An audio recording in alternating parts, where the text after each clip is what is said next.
നമസ്കാരം. എന്താണ് പിതൃ ഋണം? ഋണം എന്ന് പറഞ്ഞാൽ നമുക്കറിയാം കടം എന്നാണ്.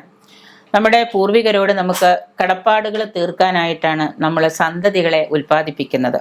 സന്തതികൾ ജനിക്കുന്നതോടുകൂടി ഓരോ തലമുറ ഇങ്ങനെ ജനിച്ച് വരുമ്പോൾ അവരുടെ പിതൃക്കളോട്, നമ്മുടെ പിതൃക്കളോട്, നമ്മുടെ അച്ഛനമ്മമാർ അവരുടെ പിതൃക്കളോട്, ഇങ്ങനെ തലമുറ കൈകാര്യം ചെയ്തു പോകുന്ന ഒരു സമ്പ്രദായമാണ് പിതൃ ഋണം. അപ്പോൾ പൂർവികരോടുള്ള കടപ്പാട് തീർക്കാൻ വേണ്ടി, പിതൃക്കൾക്ക് വേണ്ടി നമ്മൾ സമർപ്പിക്കുന്ന ഒരു കാര്യമാണ് സന്തതികളെ ഉൽപ്പാദിപ്പിക്കുക എന്നുള്ളത്. അതുകൊണ്ടാണ് എല്ലാവരും ബ്രഹ്മചര്യം പറ്റില്ല, വിവാഹം കഴിച്ച് ഗൃഹസ്ഥാശ്രമിയായിട്ട് ജീവിക്കണമെന്ന് പറയുന്നതും. ചോറുരുളകൾ മനുഷ്യ ശരീരത്തിന് നമ്മൾ ഇപ്പോൾ ഈ പിതൃക്കൾക്ക് പിണ്ണം വെച്ച് കൊടുക്കുന്നുണ്ടല്ലോ. പിതൃക്കൾക്ക് പിണ്ണമായിട്ട് വലിയ പിണ്ണം വെച്ചിട്ട് നമ്മൾ പിണ്ണം കൊണ്ട് കാക്കയ്ക്ക് വെച്ച് കൊടുക്കും. അപ്പോൾ ഈ പിതൃക്കൾക്ക് സമർപ്പിക്കുന്ന ചോറുരുളകൾ, ഈ ചോറുരുള പിതൃക്കൾക്ക് സമർപ്പിക്കുമ്പോൾ അത് മനുഷ്യ ശരീരത്തിൻ്റെ പ്രതീകമാണ്. അതായത് മനുഷ്യ ശരീരത്തിൻ്റെ പ്രതീകമായിട്ടാണ് നമ്മൾ അച്ഛന് പിണ്ണം വെക്കുന്നു എന്ന് പറഞ്ഞാൽ അച്ഛന് വലിയ ഉരുള മരിച്ചുപോയ അച്ഛന് വലിയ ഉരുള വെച്ചു കൊടുത്തിട്ട് അച്ഛൻ കഴിച്ചോ എന്നല്ല പറയുന്നത്. അത് അച്ഛനെ പ്രതിനിധീകരിച്ചിട്ട്, ഈ പിതൃവിനെ പ്രതിനിധീകരിച്ചിട്ടാണ് നമ്മൾ ഈ ചോറുരുളകൾ കൊണ്ടുവന്നിട്ട് വെക്കുന്നത്. അപ്പോൾ മനുഷ്യ ശരീരത്തിൻ്റെ ഒരു പ്രതീകമാണ് ഈ ഉരുട്ടുന്ന പിണ്ണം അല്ലെങ്കിൽ ചോറുരുളകൾ. ഭക്ഷണമാണ് ജീവൻ്റെ അടിസ്ഥാനം. ഭക്ഷണം കഴിക്കാനാണ് നമ്മളെല്ലാവരും കഷ്ടപ്പെടുന്നത്. ഭക്ഷണം ഇല്ലാണ്ട് ഒരു മണിക്കൂർ പോലും ആർക്കും ജീവിക്കാൻ പറ്റില്ല. അല്ല അവധൂതന്മാരോ എങ്ങാനും പോയിട്ട് ഹിമാലയത്തിൽ പട്ടിണി കിടന്ന് വായു ഭക്ഷിച്ച് ജീവിക്കുന്നു എന്നല്ലാതെ അവർ ചിലപ്പോൾ ചിരഞ്ജീവികളായിട്ട് അവധൂതന്മാരായിട്ട് പോകുന്നു എന്നല്ലാതെ നമ്മളെക്കൊണ്ട് സാധാരണക്കാർ ഇപ്പം ചെയ്യുന്ന നിവൃത്തിയിൽ ഒരു മണിക്കൂർ, ഒരു നേരത്തിൽ കൂടുതലൊന്നും ആർക്കും ഭക്ഷണം കഴിക്കാതിരിക്കാൻ പറ്റില്ല. 3 നേരം 4 നേരം 5 നേരം കഴിച്ചാലും ഭക്ഷണം മതിയാവാതിരിക്കുക. അപ്പോൾ ഭക്ഷണം കഴിക്കുന്നത് ജീവൻ നിലനിർത്താനാണ് ഭക്ഷണത്തിൻ്റെ അടിസ്ഥാനം എന്ന് പറയുന്നത് തന്നെ. ഇങ്ങനെ ഉരുളകൾ അർപ്പിക്കുമ്പോൾ, നമ്മൾ പിണ്ണം വെച്ച് ഉരുളകൾ അർപ്പിക്കുമ്പോൾ ജീവനുള്ള മനുഷ്യൻ, മരിച്ചുപോയ പൂർവികർക്ക്, മനസ്സിലാവുന്നുണ്ടല്ലോ, ഈ ഉരുളകൾ അർപ്പിക്കുമ്പോൾ ജീവനുള്ള മനുഷ്യർ, നമ്മൾ ജീവനുണ്ട്, നമ്മൾ പിണ്ണം വെച്ചു, പിതൃക്കൾക്ക് പിണ്ണം വെച്ചു. അപ്പോൾ ഈ ഉരുളകൾ അർപ്പിക്കുമ്പോൾ ഇത് കാക്കയ്ക്കൊക്കെ കൊണ്ടു കൊടുക്കുന്ന സമയത്ത് നമ്മൾ അവർക്ക് ഉറപ്പ് കൊടുക്കുകയാണ്. എന്താണ്? ഞാൻ എൻ്റെ തലമുറയിലെ പരമ്പരകളെ, സന്തതികളെ ഉൽപ്പാദിപ്പിച്ചോളാം, ഞാൻ സന്തതികളെ ഉൽപ്പാദിപ്പിച്ച് പിതൃവിൻ്റെ കടം ഞാൻ വീട്ടിക്കോളാം എന്ന് നമ്മൾ അവർക്കൊരു ഉറപ്പ് കൊടുക്കുകയാണ്. മനസ്സിലായല്ലോ? അപ്പോൾ അങ്ങനെ ആ കടപ്പാടാണ് നമ്മൾ അവിടെ നിർവഹിക്കുന്നത്. അപ്പോൾ അങ്ങനെ നിർവഹിക്കുമ്പോൾ ഇത് മനുഷ്യന് മാത്രമേ സന്തതികളെ ഉൽപ്പാദിപ്പിക്കണോ വേണ്ടയോ എന്ന് തീരുമാനിക്കാൻ പറ്റുള്ളൂ. അവിടെയുണ്ട് ഒരു പ്രശ്നം.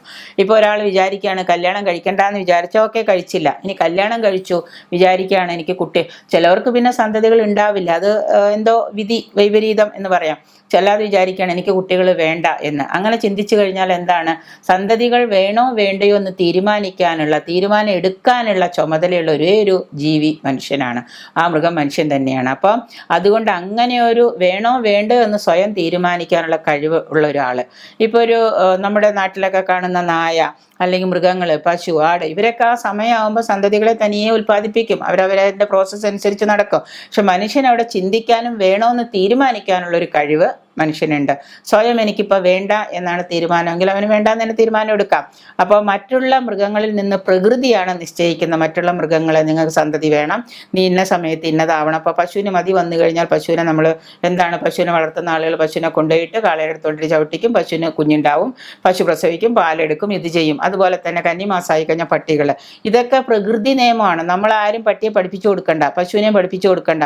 പശു നീ ഓർത്തിരുന്നോ, ഇന്ന ദിവസം നിനക്ക് ഇന്നതാണ് എന്ന് നമ്മൾ ആരോടും പറയില്ല. അല്ലെങ്കിൽ പശു വാ, നിന്നെ ഞാൻ ആസ്പത്രി കൊണ്ടുപോവാം, എന്തിനാ സന്തതി ഉൽപ്പാദിപ്പിക്കുക, ഗർഭം ഉണ്ടാക്കാൻ നിന്നെ ഞാൻ ആസ്പത്രി കൊണ്ടുപോകാം, അങ്ങനെ നമ്മൾ പറയാറുണ്ടോ? ഇല്ലല്ലോ. പക്ഷെ മനുഷ്യന് ഇത് എന്താണ്? സ്വയം വേണോ വേണ്ടോ എന്ന് പ്രകൃതി അങ്ങനെ ഒരു വരം കൊടുത്തിട്ടുണ്ടെങ്കിലും മനുഷ്യന് ചിന്തിക്കാനും വേണോ എന്ന് തീരുമാനിക്കാനുള്ള കഴിവുണ്ട്. അപ്പോൾ സ്ത്രീയേക്കാൾ ഇക്കാര്യത്തിൽ കുറച്ച് തൻ്റെ ഇടം പുരുഷന് തന്നെയാണ്. കാരണം സ്ത്രീ പറയാണ് വേണമെന്ന് പറഞ്ഞാലും പുരുഷൻ വേണ്ട എന്ന് പറഞ്ഞാൽ പിന്നെ അവിടെ ഒന്നും ചെയ്യാൻ പറ്റില്ല സ്ത്രീക്ക്. കാരണം പുരുഷനില്ലാണ്ട് സ്ത്രീക്ക് ഗർഭം ഉണ്ടാവില്ല. അയ്യോ വിട്ടല്ലോ. അപ്പോൾ എന്ത് കാര്യമുണ്ട്? അതിൽ പുരാണത്തിലൊക്കെ കണ്ടിട്ടില്ലേ, ഭഗവാൻ മഹാദേവൻ്റെ പരമശിവൻ്റെ ഇതിലുണ്ട്, ഒരിക്കൽ കുഞ്ഞു വേണമെന്ന് ആവശ്യപ്പെടുന്നുണ്ട് പാർവതീദേവി. ഭഗവാൻ പറയുന്നുണ്ട് വേണ്ട, സന്തതി ഉൽപ്പാദിപ്പിക്കേണ്ട, അതിൻ്റെ ആവശ്യമില്ല എന്ന് പറയുന്ന സമയത്ത് പാർവതീദേവി തൻ്റെ സ്വന്തം ഇഷ്ടപ്രകാരം ഉണ്ടാക്കുന്നതാണ് ആര്? നമ്മുടെ ഗണപതി ഭഗവാൻ. എന്നിട്ട് അച്ഛനെ അറിയില്ല, അദ്ദേഹത്തിന് അച്ഛനെ അറിയില്ല. അങ്ങനെ ഗണപതി അമ്മയെ കാത്തിരിക്കുന്ന സമയത്ത് അത് വലിയ കഥയാണ്, അത് പിന്നെ പറയാം. അപ്പോൾ അങ്ങനെ എന്താണ്, നമുക്കിവിടെ ദിവ്യഗർഭമൊന്നും നമ്മുടെ സ്ത്രീകൾക്ക് കിട്ടില്ല. അങ്ങനെ ഒരു ദിവ്യഗർഭം, കുന്തിക്ക് ദിവ്യഗർഭം ഉണ്ടായതല്ലേ മകൻ, അപ്പോൾ കർണൻ. അപ്പോൾ അങ്ങനെയുള്ള സമയത്ത് നമുക്ക് ഈ പറയുന്ന പുരുഷനും കൂടെ അതിൽ താല്പര്യം ഉണ്ടാവണം. പുരുഷനാണ് സ്ത്രീയേക്കാൾ ഇക്കാര്യത്തിൽ കൂടുതൽ ശേഷിയും. കാരണം ഗർഭം ധരിക്കാൻ ഒരു സ്ത്രീയെ നിർബന്ധിക്കാൻ ആവും. ആർക്ക്? പുരുഷനാവും. സ്ത്രീക്ക് പുരുഷനെ നിർബന്ധിക്കാനാവില്ല. എനിക്ക് ഗർഭം ധരിക്കണം, അമ്മയാവണമെന്ന് സ്ത്രീക്ക് പുരുഷനെ നിർബന്ധിക്കാനാവില്ല. മറിച്ച് അങ്ങനെ അവിടെ വരുന്നതെന്ന് വെച്ച് കഴിഞ്ഞാൽ പുരുഷനതിന് കഴിവില്ലാതെ വന്നു കഴിഞ്ഞാൽ പോലും സ്ത്രീക്ക് ഗർഭം ധരിക്കാൻ പറ്റില്ല. അപ്പോൾ ഇത് ആ ഒരു പ്രകൃതിയുടെ ഒരു പ്രോസസ്സാണ്. അതിനെ നമ്മൾ പിതൃ ഋണത്തിലാണ് ഇതൊക്കെ വരുന്നത്. അതുകൊണ്ട് തന്നെ പുരുഷനെ നിർബന്ധിക്കാനാവില്ല എന്ന് മാത്രമല്ല, ലൈംഗികമായി ഉത്തേജിപ്പിച്ചാൽ തന്നെ ബീജം ഗർഭപാത്രത്തിൽ നിക്ഷേപിക്കണമെന്നുമില്ല. അപ്പോൾ ഏത് തരത്തിലായാലും അവിടെ ഒരു വലിയ പ്രശ്നം തന്നെയുണ്ട്. അപ്പോൾ അതുകൊണ്ടാണ് ചിലവർക്ക് കുട്ടികൾ ഉണ്ടാവാതെ വരുന്നതും ഈ ഒരു കാര്യം കൊണ്ടൊക്കെ തന്നെയാണ്.